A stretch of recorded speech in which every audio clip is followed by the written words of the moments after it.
Okay. Hello and welcome to Interviews with HYPIA members. I am President HYPIA Dr. Usman Chohan, and today I have the pleasure of interviewing a long-standing HYPIA member, Stefani Kostadinova. Welcome, Stefani. How are you? Hi, thank you for having me. I'm doing very well. Thank you. How are you doing? Yeah, I'm fine. Thank you for asking. So let's start with a brief introduction of yourself in terms of languages in particular. Tell us a bit about yourself, please. Of course. Well, I come from Bulgaria. I was raised actually in a monolingual family, and my first experiences with languages were actually at school.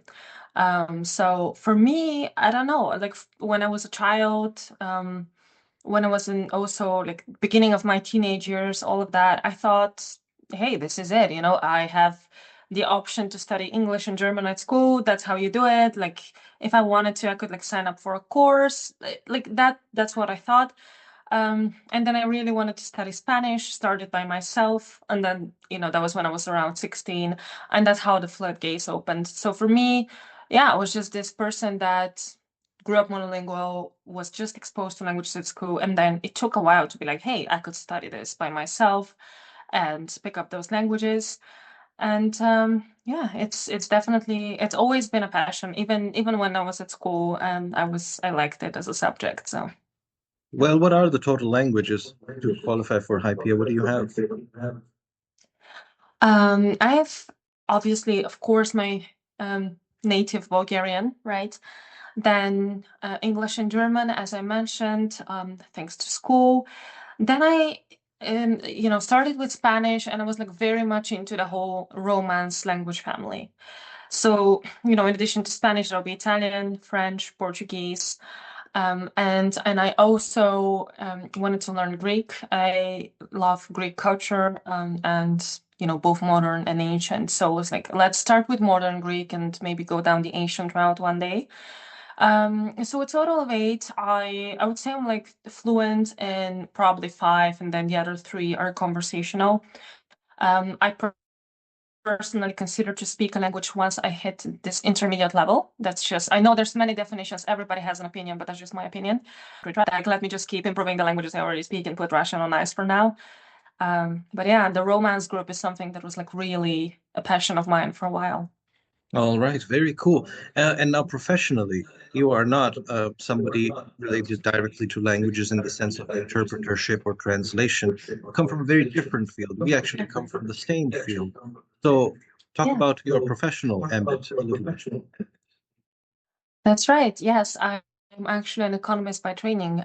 This is something that I especially, back in my university studies, right, and also a little bit before that as part of the IB program. But I was very interested in economics. This was something that was a very strong interest of mine. Kind of led to my first interest also in terms of like jobs and internships and that kind of stuff. I Yes, I was definitely very kind of dedicated to the study of that. I participated in different economics competitions. I was also just overall very dedicated to that kind of stuff. I have a couple of publications in economics before I switched over to kind of like pursue business and a career in business. But yeah, academically, I'm an economist, and then professionally, more into management and business world. And languages, they were just a hobby, a passion, something that I've loved my whole life, but it was never like a job. I've never been a translator or like anything of the sort. Right. Well, I think that's fascinating because it's one of the most enriching parts of HYPIA that we have people who may know many languages but happen to work in a variety of fields, whether it's medicine, whether it's nursing, economics, the hard sciences. It's very cool to have that diversity. We almost undermine a stereotype that only people who would be professionals in translation or interpretership would be the ones who would be so good at that. So I think that's a very positive. I came across a post of yours where you were delivering a talk at the World Economic Forum, and I had ties to that through the Shapers in my younger days. So talk about what that was, what you presented at the World Economic Forum back in the day. Yeah, that was there was a competition back then. It was co-organized by Project Firefly and Credit Suisse at the time. And so there was a competition that was on the topic of central banks, quantitative easing, monetary policy, that kind of stuff. And which is what led me to present at the World Economic Forum on the topic, and to also co-author this report on the topic of monetary policy. So back then, because this was competition itself took place end of 2016, and then attending the West, that was like in January 2017. So, no, that era was very much, there was a lot of talk, I think, in the media and just in general when it comes to monetary policy and that kind of stuff. There was a lot of quantitative easing going on then. You know, the fallout from the Great Debt crisis was not too far away. A lot of talk around that. Yeah, it was a hot topic back then. And where do you see like the role of central banks going forward? Like we've gone through this inflationary, they tightened rates, tightened monetary policy, raised rates, and bring them up. What do you see as the role of central banks in a contemporary society today? Yeah, the way I see it is, I think even at that period and then also today, I do feel like there's very similar things that are happening, Yeah. and that central banks are being overly active at times, and that at times they're using monetary policy for purposes they shouldn't be, like to address structural problems. So I do think it's just one tool and should be used again to a certain extent. It's like, focus on what you can fix. Don't be like, this is the band-aid that we're going to use for everything that's happening in the economy. So I think that was one of my core points back then, and still is now, because I still feel like, yeah, they're just all over the place. And unfortunately, monetary policy is being used to fix a whole bunch of problems that should be perhaps fixed with other policies. I think that is a very good point. I've come to realize that central banks and their monetary stances have a huge impact even in places you wouldn't expect. And I used to work in equity finance, and I realized that actually, and this is particularly after 2008, that actually until you understand the stance, the politics, the ideology of the central bank, you won't be able to even deal in equities like other fields, other than fixed income, without understanding that. It actually becomes the most important thing. And I think it's because of what you say, that they're so hyperactive, they get involved in so much stuff. Yeah. What do you think about that? Like everybody else is affected. Yes, definitely. I totally agree. They are hyperactive. That's why it's so interesting, especially when it comes to asset classes, right? Where every time there's a Fed meeting, let's say, or like any other central bank, but since like 50% of the stock market is the US, I believe. So a lot of times people focus on the Fed meetings. And you see how it's watched so closely, and how then the next day the markets move. And when the US markets move, a lot of times other markets move as well. And you see that how much depends on that decision. And then I believe that there was even a period of time when people were looking at the Fed chair's briefcase and how big it was, and being like, hey, if it's smaller, then probably there's not going to be a change. Interest rates are going to keep steady. If it's big, then they're probably going to do some change. They're going to need more paper to explain it, and stuff like that. So there were like a whole lot of predictive things happening around that at one point.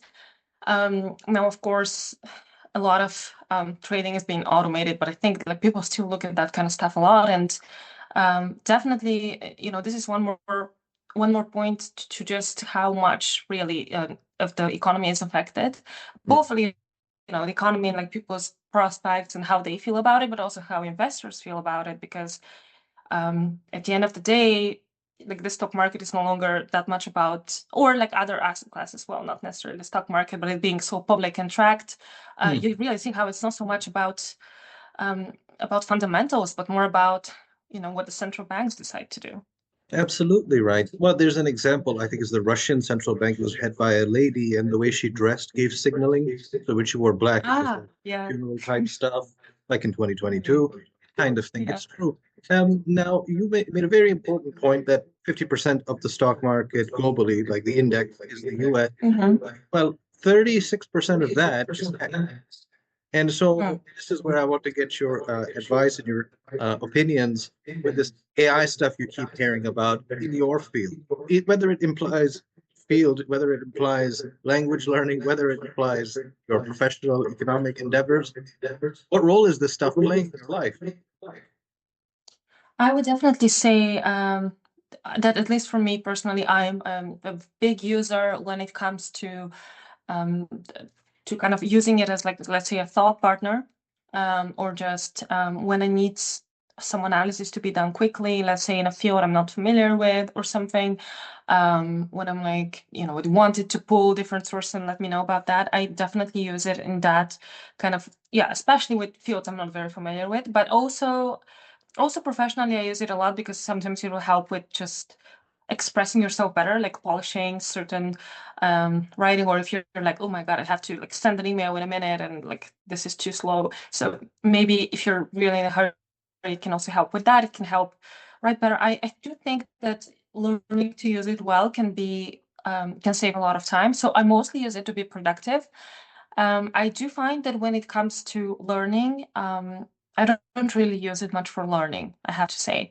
I don't really use it much for languages. I use it to boost productivity, but for language learning, I kind of tested it way back, and then it wasn't very useful in terms of um, helping learn. I think it can be good if you want to practice your output and if you want to have somebody to talk to in your target language, Hmm. that can help. But if you ask it specific questions about why or like stuff like that, like some certain grammar points, I really like grammar, although I don't think it's super effective to help you learn the language, but I like it just because I'm a nerd about it. Um, and and when I've asked it, it's hallucinated and like told me stuff that are not true. So Hmm. usually I would say, yeah, for languages, I don't use it much. I think, yeah, mostly for productivity purposes. At least, like my experience. I don't know how other polyglots do it, but Right. As I understand, you have a presence on YouTube as well. We'll put the link in this video's description. You do create videos. So if you I have a do. busy professional life, personal life, do you find the time to study new languages, to create content for YouTube? How do you find the balance? I don't, to Okay. be honest. All To be right. perfectly honest, I don't because if you see my channel, I was very active and some time ago, and I would put out videos every week. Now Yeah. I kind of took this big break. Now I'm trying to go back into it because I was transitioning away from corporate and into founding my own business, and so I was like the channel suffered just big time. So now I'm trying to find this balance and to come back to the channel. Um, I released a video recently. Now I have another one I have to edit, and I'll be releasing again soon. So yeah, hopefully I get back to this channel. And to learning new languages is also something that was also put on ice because of my business and like starting this. And now what I'm doing with what I did during that time with those languages was that I was just like, to me, the hardest part is the beginning of language learning, Yes. not becoming advanced. I feel like people sometimes they think, you know, when it comes to language learning, that the starting the subjunctive is like supposed to be really hard. I do think that learning to count is the hardest part, and Mm. like, those beginning stages. So I was like, let me just improve my intermediate languages, become advanced or fluent in them. So that was just kind of a lower hanging fruit for me than starting, from scratch, because I was like, I wanted to learn Persian, and that's just um, difficult to, a totally unrelated language. So yeah. Oh, well, it is Indo-European. I did speak it as a child. It's not the hardest one. It's got a lot of Oh, simplicities that will help you. really? Yeah, I lived in Oh, Iran when good. I was a kid, in the late 80s, early 90s. It's not that, but I had a bias in its favor because I spoke Urdu already, and Farsi and Urdu are like sisters, but still, there's a lot of things that make it easy. The gender is there, things like that. Like the grammar is quite simple, and it's a nice language. So I think you have a good choice there. I see you're a woman of culture, which is a good language. But let's say, You know, go ahead. Um, Just if I may, you know what I found really difficult about it was actually because, and again, I had very little experience because I was like, I don't have time for language from scratch right now. But when I started, I looked into it, was like, oh, I found the writing system difficult. Okay. It was like, I need to master that first because then I won't be able to even read hello if I don't, know kind of at least a little bit. So I was like, okay, the writing system is tricky for me. But let me So ask you yeah, something on first that. impression. Sure, but let me ask you something. In terms of like um, how the brain works in terms of learning stuff, do you find you have a strength with the listening, the auditory part of it, or the visual part? Because that determines. I, for example, didn't know this, but I'm much more auditory, so hearing the vibe of things helps a lot. And studying actual visual, like a script, like for example, I had to learn the Japanese script or the Chinese script. That was a lot of hard work. Maybe it was harder for me than for other people. Where do you fall? Auditory or more visual? I would say more visual. Definitely. I don't know, I still remember back in the day when I was taking exams, stuff like that, I would kind of close my eyes and see the page in my head. So I would definitely say more visual. Um, but yeah, I think maybe the thing is that I was just a complete beginner there and I left it too quickly. But when I do revisit Persian, and I do hope soon, yeah, I will jump into the alphabet again. This is going to be the first thing, I think. Yes, because I have good news for you then. Because if you're visual, then learning this script won't be, the Nastaliq script will be very easy. It'll also help you with other languages because Urdu uses the same script. Arabic uses essentially the same script. So it'll help you with a lot of things. Like you have to exactly like you said, the beginning part is hard. So you do this beginning part of learning the script, and then Yeah. suddenly a lot of doors open, which is really fun, right? Yes, This is I why, for agree. example, Yeah. I learned the Cyrillic script also. That means that I will have no idea what is written there, but I can say it out, and that can actually help more than you realize because a lot of signs and stuff you can simply infer. So I can read what the Cyrillic is, but I won't know what it means, right? Just a script, like a code. Yeah. What language did you learn to need the Cyrillic for? None of them. I mean, I took like basic Russian at one point, but I didn't actually use it. But I thought it would be handy to know the script. Yeah, Not yeah, use yeah, it. yeah, of The course. Slavic language that I am learning is one that rebelled and it doesn't use the Cyrillic script. It's Polish, and I don't Okay. even need it. So too bad. Although you do read a lot of Ukrainian in Warsaw, for example. Yes, but that's it. So Bulgarian, for example, is in the Cyrillic script, is it not? Yes. Yeah. Actually, the Cyrillic script was invented on the territory of Bulgaria from these. Well, their lineage is debated, but we do believe they were like half Bulgarian, half Greek brothers. So yeah, it's named No. Cyrillic after one of them, one of the guys. Yeah. And so balancing work life, you said you don't find the balance. Your main priority right now is launching your own business. This is not something I feel I'm inclined to ever be able to do. I simply don't have a temperament to do it. So I want to know what it's like when you start a business of your own and you have to push it. You have to be the boss, the employee, the sales, the marketing. Yeah. You have to be everything. What is this like? Yeah, well, I thought exactly like you that I'm not cut for this. This is what I thought when back then in university. I was like, well, when I graduate, I'm just gonna get a job in this or that industry, right? This is always what I was focused on. And I thought that I want to climb the corporate ladder. This is what I thought. I was like, nope, entrepreneurship. I have zero interest in that. Hmm. Just as time passed, as I spent a while in the corporate, I don't know, something changed, and I was like, I really feel like there's a better way to do this. Because what I do is strategy, but then I also implement strategy, which is something that most consulting firms will give you the strategy, and then most agencies will do some implementation, but people don't usually do both. And I was like, why not? So Hmm. I think thinking this why not thing made me go for it. And I would say it's challenging. Just it tests you a lot emotionally because you can be really optimistic one day and then the opposite the next day because Right. yeah, wearing too many hats. Sometimes you're going to be very excited because something cool happens in the business and then you get overwhelmed by everything you have to do again. So Hmm.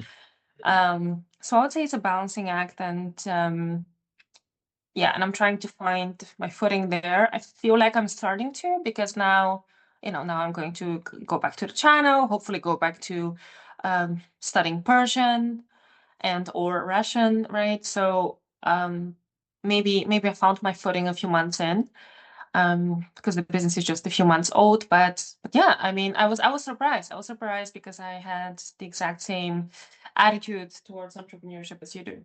So Right. yeah. Okay. And if you want to start a business in Bulgaria, do you find that it has a conducive environment? I mean, by EU standards, I mean, of course, it has a high standard, by like world standards, but like by EU standards, is it good? Is it easy? Time doing it? Yeah, I really think it depends on what you want to do, because it's very easy to get your business registered and like up and running. Just that's not that difficult. But I think it can be difficult, especially if you're doing something, I don't know, with physical, right? Or something with, um, let's say you're looking to buy some land and turn it into something that is going to be difficult with a lot of red tape. Okay. But in my case, I'm like, I just had to set up my business, and my product is intellectual, so that's very easy to me. It doesn't matter what country I'm in, and that creates no problems. And actually, I do target international clients and haven't had a Bulgarian client yet. So, for me, it's like none of the fact that I'm in Bulgaria right now doesn't matter. Um, I used to live in and work in different countries, and what I see as a benefit for Bulgaria is definitely the tax rate. That is very attractive. Okay. Sometimes there can be a lot of red tape, depends on the industry. If you're looking to be somebody that again, like intellectual product, that's not difficult at all. Yeah. Okay, good to know. Well, it's been a real pleasure talking to you, Stefani. It's so fun to have multidimensional conversations like this. It's not just pure the language, how many do you. So I really Yeah. appreciate that. I'm glad to get to know you. I hope we'll get to see each other at some point in person, perhaps at a Polyglot something or other in Europe, if you attend these things. And I appreciate your time, and I'm proud that somebody like you is part of our community in Hypia. Thank you. Thank you so much. I think it's a wonderful community. I really, it's yeah, I would say it's my favorite affiliation. So Ah, definitely should have love said that that. at the start. That's very good. Good to hear. Yeah, yeah. No, I Okay. definitely, it's a great group to be part of, and people that share the same passion. So yeah. Wonderful. So thank you, Stefan. Thank you, likewise. Thank you.